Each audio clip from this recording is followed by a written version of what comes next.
Bismillahirrahmanirrahim. Assalamualaikum warahmatullahi wabarakatuh. Ketemu lagi dengan saya Siti Maksumah. Untuk kali ini kita akan belajar akuntansi syariah ya. Tapi jangan lupa sebelum itu klik like, subscribe, share, komen, dan juga tekan tombol lonceng. Oke? Untuk akuntansi syariah kita kali ini, untuk pertemuan ini adalah tentang penghimpunan dana dengan prinsip mudharabah. Kalau yang wadiah sudah kemarin ya. Sekarang mudharabah. Apa sih mudharabah itu? Nah, udah sering ya, apalagi kalau yang ekonomi Islam itu mudharabah, orangnya nanti sohibul mal dan juga mudharib. Sohibul mal itu yang memiliki dana, mudharibnya adalah orang yang bekerjanya. Jadi mudharabah di sini adalah perjanjian atas suatu jenis perkongsian itu kerjasama lah ya, dari dua pihak, yang satu sebagai mudharib dan bertanggung jawab atas pengelolaan usaha, dan yang satu pihak adalah sohibul mal atau pemilik dananya, begitu. Jadi di sini ada kerjasama. Misalkan saya nih punya dana, misalkan kalian punya keahlian gitu ya, nanti saya sebagai mudharibnya, kalian yang menjalankan usahanya gitu. Tuh, nanti kita bagi hasil, misalkan 65 buat saya, 35 buat kalian gitu ya. Itu nanti bagi hasilnya harus disepakati di awal, begitu. Itu mudharabah. Nah, kalau di bank syariah itu nanti ada penerapannya juga untuk mudharabah gitu ya. Kalau mudharabah secara umum itu ada rukunnya ya. Rukunnya pasti harus ada sohibul mal, harus ada mudharib, harus ada usahanya apa gitu ya, dan juga yang keempat ijab qabulnya gitu, kesepakatannya apa gitu ya. Itu untuk rukun mudharabah. Yang selanjutnya mudharabah itu biasanya dibagi jadi dua, itu mudharabah muqayyad dan juga mudharabah mutlaqah. Kalau mudharabah mutlaqah atau investasi tidak terikat, kalau dalam bahasa itunya akuntansinya dana syirkah temporer, yaitu pihak pengusaha diberi kuasa penuh untuk menjalankan proyek tanpa larangan atau gangguan apapun. Urusan yang berkaitan dengan proyek itu tidak terkait dengan waktu, tempat, jenis perusahaan, dan pelanggan. Pokoknya mutlak, itu tidak ada terikat untuk apapun gitu ya. Jadi misalkan tadi saya nanti katanya kalau pakai mutlakoh berarti terserah mau usaha apa, buat kalian mau usaha apa gitu ya. Itu kalau mutlakoh. Nah, yang muqayyad atau investasi terikat, yaitu pemilik dana atau sohibul mal membatasi atau memberi syarat kepada mudharib dalam pengelolaan dana, seperti misalnya hanya untuk melakukan mudharabah bidang tertentu, cara, waktu, dan tempat yang tertentu saja gitu ya. Nah, kalau misalkan tadi saya itu misalkan kita boleh untuk misalkan mau buka butik ya, buka butik gitu ya, tertentu buka butik gitu. Kalau tadi kan terserah mau usaha apa gitu ya. Kalau saya di sini mau mensyaratkan misalkan butik boleh, mau dagang makanan boleh begitu. Nah, yang penting sudah disepakati. Misalkan saya mau butik ya berarti harus butik gitu. Itu terikat ya. Itu jenisnya. Kalau di bank syariah juga seperti itu. Itu kalau terikat berarti ya bank syariah hanya boleh menggunakan ini untuk ini begitu. Sudah sesuai di akadnya. Kalau tadi yang mutlaqah itu terserah mau dibuat untuk apa oleh bank syariah, mau investasi dalam bidang apa, itu terserah bank syariahnya gitu ya. Pola investasi terikat dapat dilakukan dengan cara channeling dan executing gitu ya. Kalau channeling itu apabila semua resiko ditanggung oleh pemilik dana, bank sebagai agen tidak menanggung resiko apapun. Itu channeling ya. Di sini anginnya sedang besar. Maklum, jadi ada gerak-gerak dikit. Yang selanjutnya adalah executing. Apabila bank sebagai agen juga menanggung resiko, dan hal ini banyak yang menganggap bahwa investasi terikat atau executing ini sudah tidak sesuai lagi dengan prinsip mudharabah. Nah, kalau di sini menanggung resiko, mudharibnya ya tidak sesuai dengan prinsip mudharabah, katanya seperti itu. Saya pindah dulu, ini berangin sekali ya. Oke, kita lanjutkan lagi ya. Di sini karakteristik mudorobah yaitu dari dana mudorobahnya ya, dihimpun harus dalam bentuk uang tunai dan bukan piutang, serta dinyatakan dengan jelas jumlahnya dan harus diserahkan kepada mudorib untuk memungkinkannya melakukan usaha. Oke, jadi dari dana mudorobah itu harus uang gitu ya, dan harus diserahkan kepada mudorib, harus jelas gitu ya, langsung diserahkan gitu. Untuk keuntungannya, pembagian keuntungan harus didasarkan sesuai dengan nisab yang disepakati pada awal dan dituangkan dalam akad. Jadi pembagian keuntungannya, misalkan saya tadi kasih contoh, saya 65 sebagai sahibul mal, kalian sebagai mudoribnya 35 gitu, itu 6535 itu harus dituangkan dalam akad. Jadi harus tertulis gitu ya. Oke, di awal, pasti karena akadnya di awal gitu ya. Oke, selanjutnya adalah peran bank syariah. Misalkan ini sudah di bank syariah gitu ya. Peran bank syariah dalam pencampuran harta dan bermudorobah dengan pihak ketiga merupakan hal penting dalam bidang operasinya. Jadi itu bidang operasi yang penting kalau di bank syariah gitu ya. Oke, di sini kalau prinsip-prinsip mudorobah mutlaqah dapat diaplikasikan dalam kegiatan usaha, misalkan di bank syariah ya, itu produk tabungan mudorobah dan deposito mudorobah. Oke, untuk tabungan mudorobahnya ya, tabungan mudorobah adalah tabungan simpanan yang penarikannya hanya dapat dilakukan menurut syarat tertentu yang disepakati, tapi tidak dapat ditarik dengan cek atau alat yang dapat dipersamakan dengan itu. Oke, jadi di sini tabungan tetapi syarat tertentu dan tidak bisa diambil sewaktu-waktu gitu. Juga tidak bisa diambil dengan cek dan yang setara dengan itu. Itu kalau yang tabungan mudorobah. Begitu ya. Dalam fatwa DSN tentang tabungan mudorobah, fatwa tahun 2006 itu, pertama, dalam transaksi ini nasabah bertindak sebagai sahibul mal atau pemilik dana, dan bank bertindak sebagai mudorib atau pengelola dana. Oke, seperti tadi ya. Jadi sahibul malnya tidak ikut campur kalau mutlaqah gitu. Yang kedua, dalam kapasitasnya sebagai mudorib, bank dapat melakukan berbagai macam usaha yang tidak bertentangan dengan prinsip syariah dan mengembangkannya, termasuk di dalamnya mudorobah dengan pihak lain. Oke, jadi di sini terserah bank gitu ya, karena mutlaqah. Jadi terserah bank mau buat apa juga. Tidak, misalkan di sini bank syariah mau bermudorobah dengan pihak lain, misalkan di situ dari bank syariahnya sebagai mudoribnya gitu. Karena bank kan sebagai intermediasi ya. Jadi intermediasi dari orang yang berlebih surplus keuangan kepada yang membutuhkan ya. Jadi walaupun tadi mudorobah di satu sisi, ketika saya misalkan masukkan uang 6 miliar ke bank dengan tadi sistem mudorobah mutlaqah gitu ya, saya terserah banknya mau bank buat apa gitu. Di dalamnya termasuk bank boleh menggunakan dana 6 miliar itu untuk transaksi mudorobah dengan pihak lain, misalkan kalian mau pinjam ke bank, nah nanti dengan akad mudorobah gitu. Di situ kalau misalkan kalian dengan banknya, itu kalian sebagai mudoribnya, banknya sebagai sahibul malnya gitu ya. Itu. Yang ketiga, modal harus dinyatakan dengan jumlahnya dalam bentuk tunai dan bukan piutang.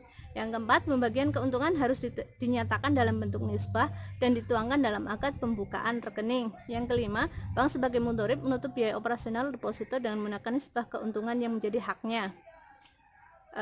Di sini kalau yang tadi kan yang C sama D kan kita sudah bahas tadi ya. Di sini kalau yang E-nya, bank sebagai mudorib menutup biaya operasional deposito dengan menggunakan nisbah keuntungan yang menjadi haknya, itu kalau ada biaya itu ya diambil dari nisbahnya. Misalkan tadi saya dengan bank biar beda, nanti akannya saya 60, yang tadi 6 miliar saya 60, banknya 40 misal. Kalau ada biaya berarti ditutup dari nisbah 40 yang bagian banknya gitu ya.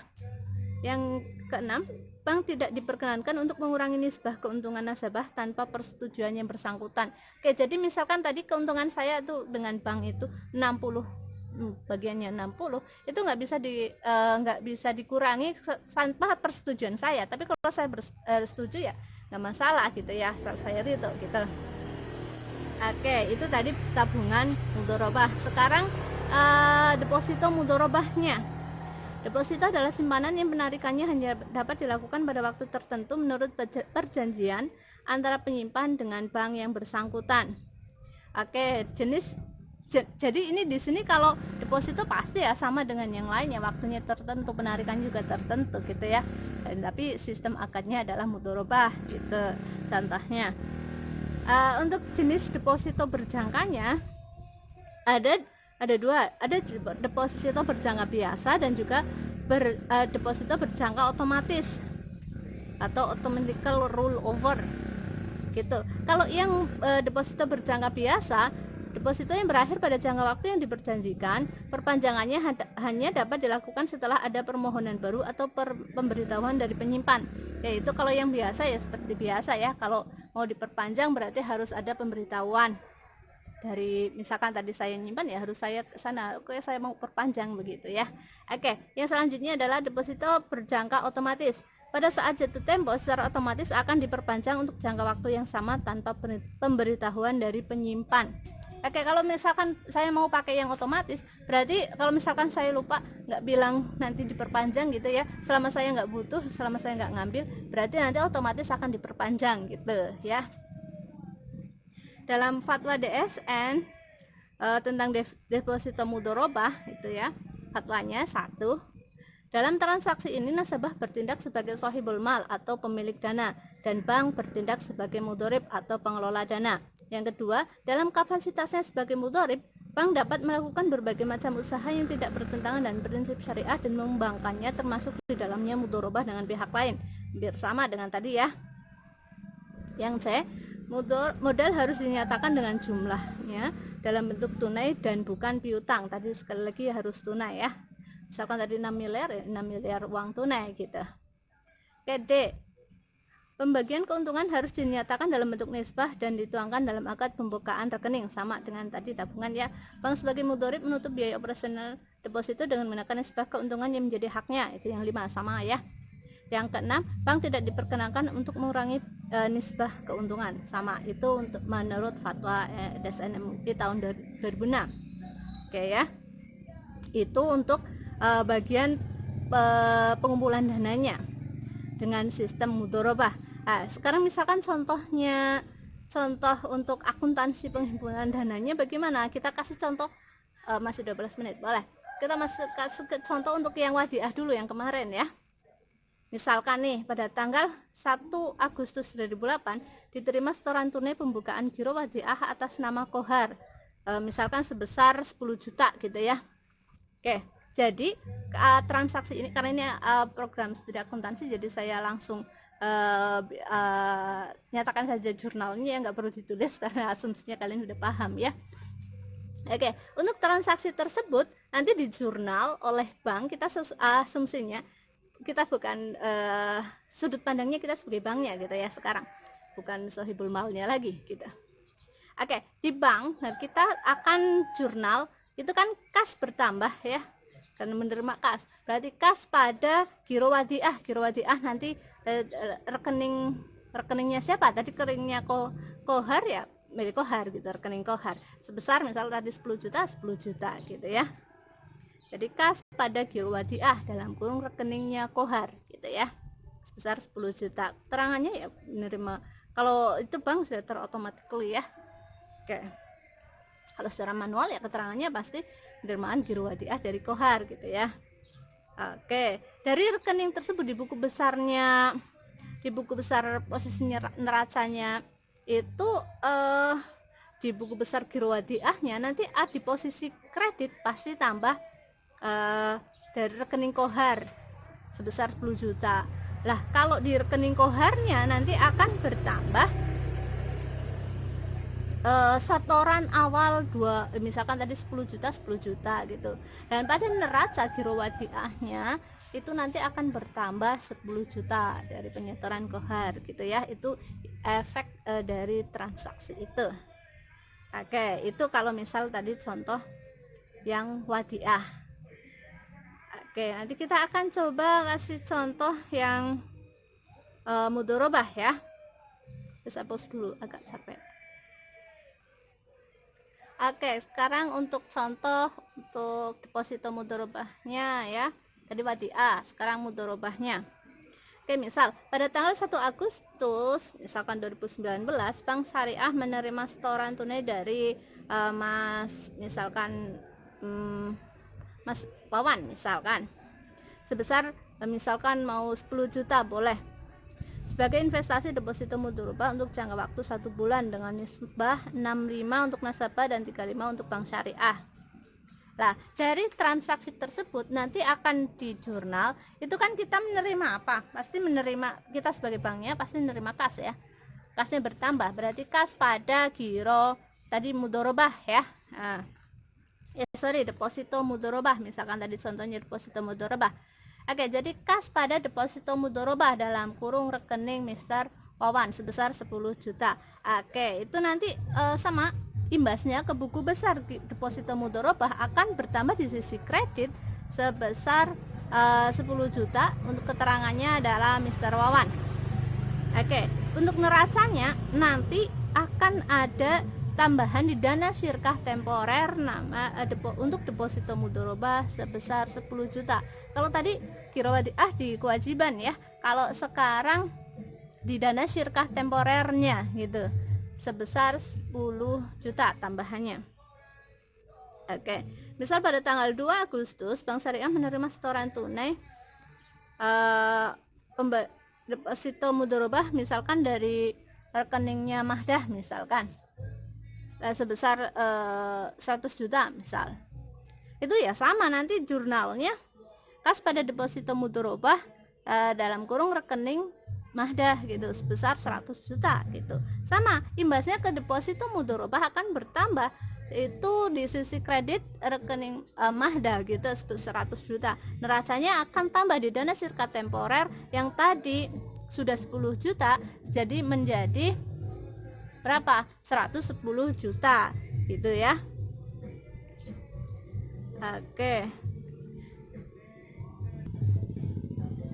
Oke, misalkan pada tanggal 20 bulan 8 misalkan pembayaran melalui clearing deposito mudorobah yang telah jatuh tempo atas nama Mr. Wawan tadi ya sebesar 10 juta ditambah dengan bagi hasil sebesar misal saja nih ya. Nah, misalkan dapat 80.000 misal setelah dikurangi PPh pasal 21 misal PPh-nya itu 15.000 begitu ya. Jadi jurnalnya deposito mudorobahnya sekarang di debit ya atas nama Mr. Wawannya sebesar 10 juta. Biaya bagi hasil yang akan dibayar itu nanti dari kreditnya itu titipan PPh pasal 21. Di sini tadi PPh pasal 21-nya Mr. Wawan ya tadi misalkan di sini 15 juta.